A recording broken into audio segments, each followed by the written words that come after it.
কুন্তলিকা কিচেনে তোমাদের স্বাগত। আজকে আমি দেখাবো আয়ের মাছ। আয়ের মাছগুলো ভালো করে ধুয়ে লবণ হলুদ দিয়ে মেখে একটু সরষের তেল দিয়ে আমি সুন্দর করে ভেজে রেখেছি।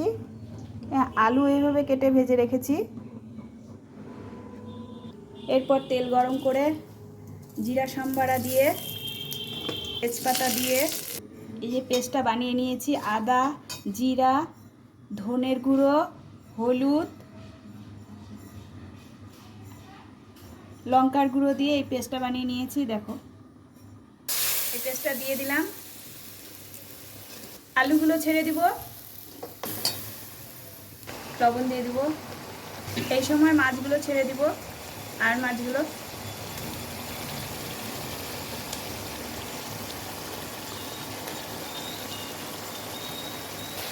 এই যে এইভাবে কাঁচা লঙ্কাগুলো চিড়ে সবগুলো মাছ দিয়ে রেখে দিতে হবে, একটু কষতে দিতে হবে।